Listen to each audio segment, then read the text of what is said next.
What's going on, everybody? It's Austin Got Figs, and I'm bringing you the June 6th, 2025 Smackdown recap. Now, I know there wasn't any videos yesterday, and that is totally up my bad, but I did have some other things that I had to take care of, so don't be too mad, but obviously we're here now, and I'm going to bring you guys, like I said, the June 6th, 2025 Smackdown recap. So without further ado, let's jump right on into the recap. Alright, so to start off this episode of SmackDown, we did obviously have Seth Rollins come out and pretty much say that he is going to win the Money in the Bank briefcase, basically vowing that and saying that anybody that steps in his way, they're going to get taken down and they're going to get basically destroyed, and basically nobody stands a chance against his faction. But as Seth was basically stating that nobody could stop him, we did obviously have Solo Sikoa, Jacob Fatu, and JC Mateo come out, as we had seen. Now, basically, it looked like we were actually going to get a match. I really thought we were actually going to get a match between these two factions, but obviously that didn't end up happening. But basically the two groups had basically just squared off, in the ring, and of course Rollins and Sikoa both traded their words, both said what they had to say to each other before the Money in the Bank match. So that's pretty much everything that really happened there. But as we were actually going to get like a kind of like a little short brawl, we did obviously see Rollins back off, or have Bronson Breed and Braun Breaker back off and pretty much leave the ring for Solo Sikoa and all them to just pretty much be there, So yeah, so unfortunately we did not get a little brawl, which did suck because I was kind of hoping for that. But it's all good. Overall, the segment was pretty average for the first part of it, but the second half, it did obviously open up the door for future matches between these two factions and just future storylines overall. So that was overall, the first half of the segment was pretty average, but then when you move on to the second half of the segment, it was a lot better. Like I said, unfortunately, we did not get any action between the two factions just yet, but after what we had seen here tonight, I think that definitely opened up the door for future matches and storylines to come between these two factions. But that's pretty much everything that happened there, and yeah, I mean, that's really nothing too crazy, but pretty cool at the same time. Alright, now the next part of the show pretty much led off of what we saw first with that whole Seth Rollins thing. So basically, Jimmy Uso had actually came out and attacked JC Mateo because obviously they had a match. So as Seth Rollins was pretty much leaving, Solo and JC Mateo, they were all focused on Seth Rollins leaving. But of course, Jimmy Uso did end up coming out and start attacking JC Mateo from behind because, like I said, they did have a match tonight. So that now overall, this match that Jimmy Uso and JC Mateo had, it wasn't bad because I think the storytelling throughout it was pretty cool. I just continued to see, obviously, Solo trying to sort of mentor Jimmy Uso in a way to, kind of get him back, because Solo is trying to bring Jimmy Uso back into his group, his faction, and obviously Jimmy Uso continues to rebel Solo's words and overall power, because Jimmy Uso does not obviously want to be a part of that because he's been a part of it and it didn't work out, So that was cool to see that Jimmy Uso continues to rebel against Solo and doesn't give in to him, just obviously showing that kind of, if you will, kind of like a citizen versus government kind of thing. You have the higher power, which would be Solo in this case, and then you have the citizen, which would be Jimmy Uso in this case, and he just continues to rebel against Solo until, Solo eventually stops, which I don't know when that'll be, because obviously I don't see Jimmy Uso ever joining this faction ever again, because he's been in it, like I said, he's been in it before, it didn't work out. Jimmy Uso actually did end up defeating JC Mateo because there was, I think it was Jacob Fatu. He was on the apron and JC Mateo accidentally ran into Fatu, which obviously caused Mateo to kind of be dragged away from the match that he was in and have his sights focused on Jacob Fatu, and he's just like, oh, what did I do, kind of thing there. So that obviously gave Jimmy Uso the opportunity to get a quick win with a roll-up on JC Mateo. And obviously there was that, because JC Mateo crashed into Fatu, that built more tension between the whole JC Mateo and Jacob Fatu thing, because obviously they're not on good terms right now. So that was cool to see that they were also trying to build that up too, while also building up the Jimmy Uso and Solo Sikoa thing. So that, like I said, that was very cool. Overall, this was a good match. I think, like I said, great storytelling. Nothing too nothing too crazy, but nothing too bad. You know, it served its purpose. It served its purpose perfectly, in my opinion. So, nothing bad here. Everything pretty much really good. You know, no complaints on my part. But now let's jump into the next part of the show. All right, so moving on, we did have Zelina Vega versus Piper Niven in the Bakersfield Brawl. Obviously the United States title was not on the line.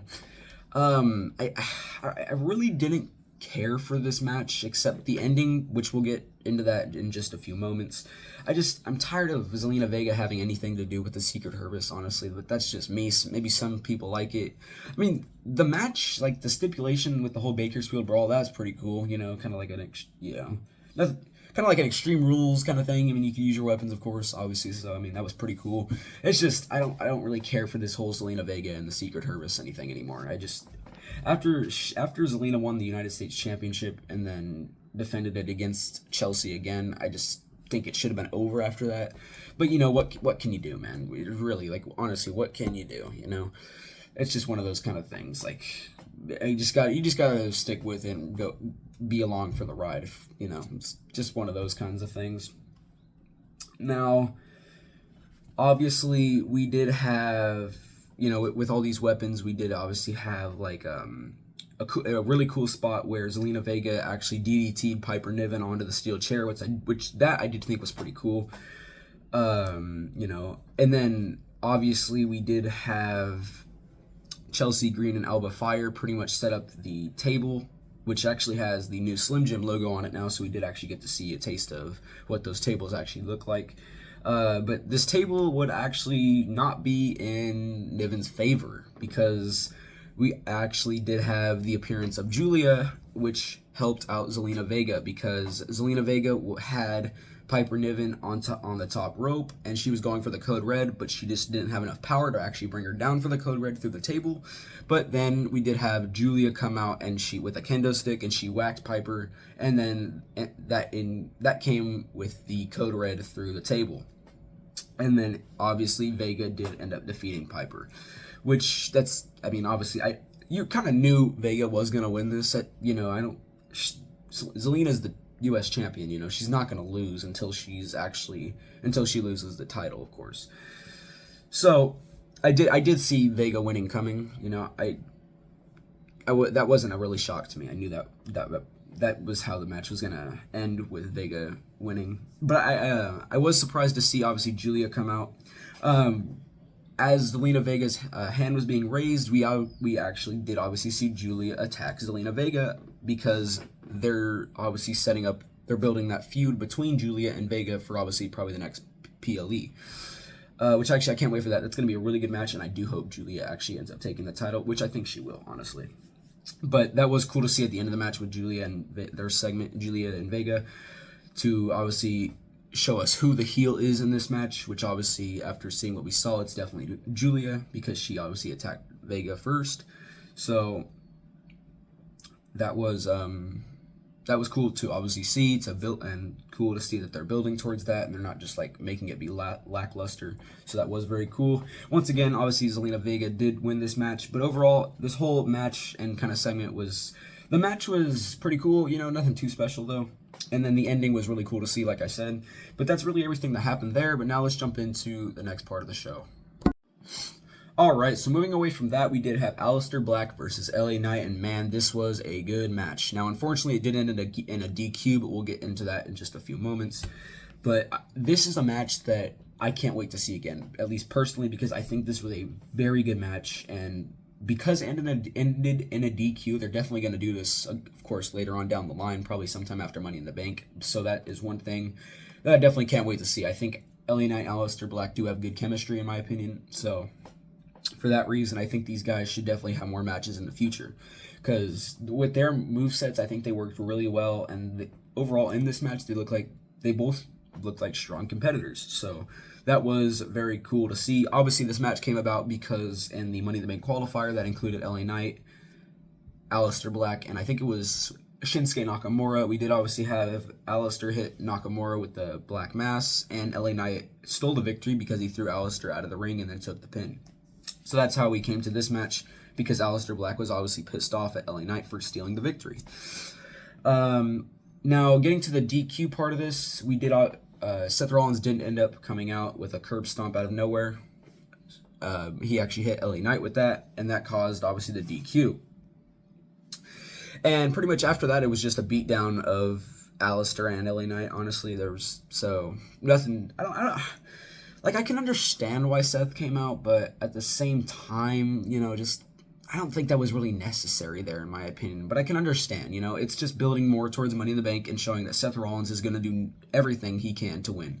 So I do understand why they included that. I just think this match should have played out and ended in a pinfall or a submission. I don't think it should have ended in a DQ. But obviously, since it ended in a DQ, we're obviously going to see that we obviously know that they're not going to waste these two guys and they're going to put them in a match again. Obviously, those guys being LA Knight and Aleister Black. Overall, the overall match was good. Like I said, though, the ending wasn't my cup of tea. It could have been better in my opinion. But yeah, man. Overall, this was a really good match, good segment. Nothing bad, really. I mean, this was a really good match. Like I said, I can't wait to see this again, and I hope they continue to use these guys in matches against each other as we keep moving forward. But yeah, man. I think that really wraps up that part of the show. But now let's actually jump into the next part of the show. All right, so moving on, we did have the Stephanie Vaquer and Rhea Ripley and Alexa Bliss versus Roxanne Perez, Julia, and Naomi. Now, overall, the outcome of this match really doesn't matter. Really didn't matter, because obviously the only thing for this match is to just build more towards Money in the Bank and continue to build tension between those 6 women, so that way they have something to, they have some sort of tension and conflict between each other, so that way the Money in the Bank ladder match doesn't just feel kind of like jammed together for no reason, So that was like the only really good thing about this match, and I think they actually executed that part very well, because we obviously in the end, Roxanne Perez was going to reach for a tag to Naomi, but Naomi obviously ended up leaving because, again, that builds more tension between not just Roxanne Perez and Naomi, but all those women. It continues to build more tension that will be incorporated into the Money in the Bank ladder match that we actually have later today. So overall, nothing too special. It was just cool to build more conflict. Obviously, Rhea Ripley, Alexa Bliss, and Stephanie Vaquer did defeat all 3 of those women there. But, that really is everything that really happened here, man. Like I said, nothing too special, but it was just building towards Money in the Bank, which we do definitely need some more build to Money in the Bank. And after tonight, I think they actually did a decent job with the little time they had to build towards Money in the Bank, to at least build something. So, no, I do like that part, They did build at least something, and they didn't just leave Money in the Bank for dead, They did try to at least build a little bit of something, so people have something to obviously think about as the matches progress at Money in the Bank. But yeah, man, overall, that match, that segment, nothing too special, just, again, building towards Money in the Bank. But now let's jump into the next part of the show. All right, moving on, we did have Penta and Andrade versus the Creed Brothers, or American Made, whatever you want to call them these days. Literally, personally, I just don't care for this match. The only thing that was good about this match was, again, building more tension towards Money in the Bank and even Worlds Collide, which we'll actually get into right now.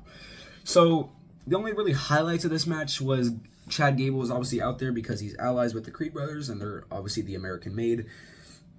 So basically, Chad Gable did interfere, and he tried to rip off Penta's mask, which led to El Hijo del Vikingo, which is who Chad Gable will be facing, obviously, at Worlds Collide. And so that was cool to see, again, to build more tension towards that Worlds Collide match, of course. They pretty much brawled into the crowd, and we didn't really see much more after that because we obviously were focused on the Penta and Andrade versus the Creed brothers. Penta and Andrade didn't end up winning, but after the match, again, Seth Rollins did come out, and he basically softened up Penta and Andrade before the Money in the Bank match, because obviously Penta and Andrade are both in the Money in the Bank match, much like Seth Rollins.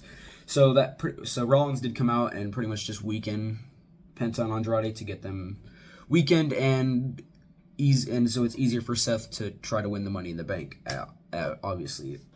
So overall, man, I personally didn't really care for the match. It was just, again, to showcase two guys that are in the Money in the Bank and just build more tension again. So overall, I mean, it's not like the match was bad. I just personally didn't care about the match, but I did like the fact that they were building more tension towards Money in the Bank, just like they should.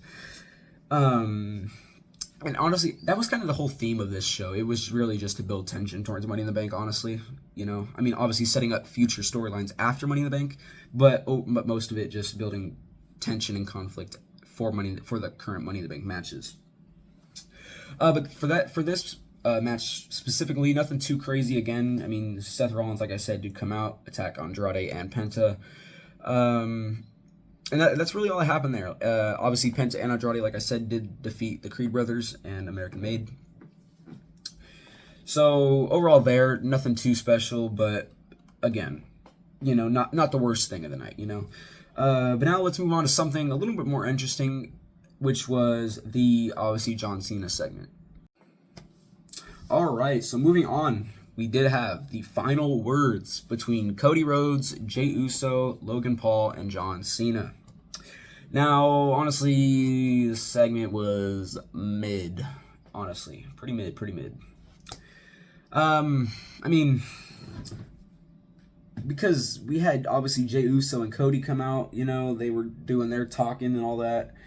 But then obviously Cena did end up coming out, but then we had Logan Paul, and he just pretty much cheap-shotted Cody and Jey. Well, actually, he actually hit Jey Uso first with the brass knuckles, and then Cena had taken out Cody with actually hit him with the belt again, like we saw at WrestleMania. But yeah, man, I really thought this segment would have been better. I just personally, maybe you guys liked it better, but me personally, this segment was just mid. You know, they could have done better, and I think. I mean, they kind of pushed it to the limit where they didn't have enough time again, so for that reason, I can understand why it was kind of lackluster. But, you know, just still, man, they need to find a way to manage their time better, in my opinion.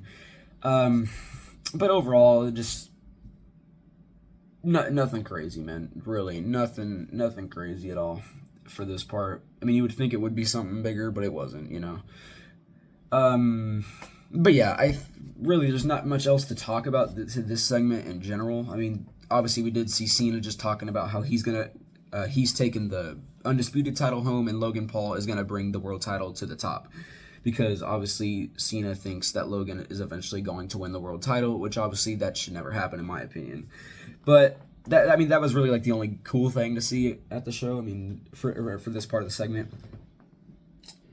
But overall, man, if you missed this, you didn't miss much. So I'll just say that you didn't miss much. So it was pretty much what we saw last week on Smackdown with all those men for their promo, of course. But overall, nothing too special here. If you missed it, you didn't miss much, like I said. But I think that is definitely going to wrap up today's obviously recap of the June 6th, 2025 episode of Smackdown. Let me know your guys' pretty much thoughts on the overall show. Let me know if I missed anything, or if there's something I should have talked about maybe more, or just leave me your overall thoughts about the show. Leave me your overall thoughts about things that I stated. Maybe I was too harsh on some things about this show, but just leave me all that down in the comments below. If you did enjoy this video, be sure to like, comment, and subscribe, and even turn on post notifications so you know every time I post a video. I do hope you guys enjoyed, and without further ado, I will catch you guys in the next one. Peace.